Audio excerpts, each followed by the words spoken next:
শেখ হাসিনাকে ফিরিয়ে আনার চিঠির অগ্রগতি কোথায় দাঁড়িয়েছে?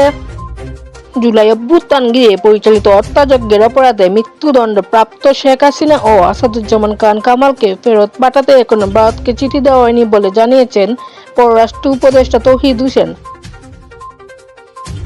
মঙ্গলবার 18 নভেম্বর গণমাধ্যম কর্মীদের সঙ্গে আলাপকালে তিনি এ তথ্য জানান।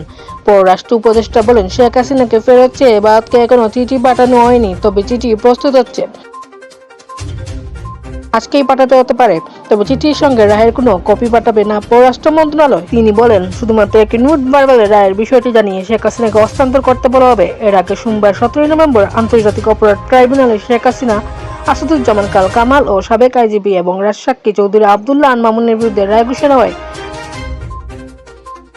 প্রায় 3টি অভিযোগের বিপরীতে শেখ হাসিনাকে মৃত্যুদণ্ড দেওয়া হয়। আসাদুজ্জামান খান কামালেরও ফাঁসির আদেশ দেওয়া হয়।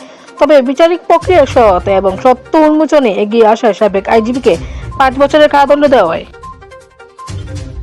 পরে ওই দিন বিকেলে পররাষ্ট্র মন্ত্রণালয়ে আয়োজিত ব্রিফিংয়ে উপদেষ্টা তৌহিদ হোসেন বলেছিলেন, শেখ হাসিনা ও কামালকে ফেরাতে ভারতকে চিঠি দেওয়া হবে। অপর এক বিজ্ঞপ্তিতে পররাষ্ট্র মন্ত্রণালয় জানায়, আন্তর্জাতিক অপরাধ ট্রাইব্যুনালের আজকের রায়ে পলাতক আসামি শেখ হাসিনা ও আসাদুজ্জামান খান কামাল জুলাই হত্যাকাণ্ডের জন্য অপরাধী সাব্যস্ত এবং দণ্ডপ্রাপ্ত হয়েছেন।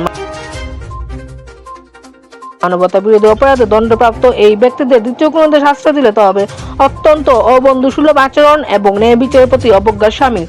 বিজ্ঞপ্তিতে আরো বলা হয়, আমরা ভারত সরকারের প্রতি আহ্বান জানাই, তারা যেন অনতিবিলম্বে দণ্ডপ্রাপ্ত এই 2 ব্যক্তিকে বাংলাদেশ কর্তৃপক্ষের কাছে হস্তান্তর করে। দুই দেশের মধ্যে বিরাজমান প্রত্যর্পণ চুক্তি অনুসারে এটি ভারতের জন্য অবশ্য পালনীয় দায়িত্ব বটে বলে বিজ্ঞপ্তিতে উল্লেখ করা হয়। সালমা ইসলাম, দেশ 24 লাইভ, সিলেট।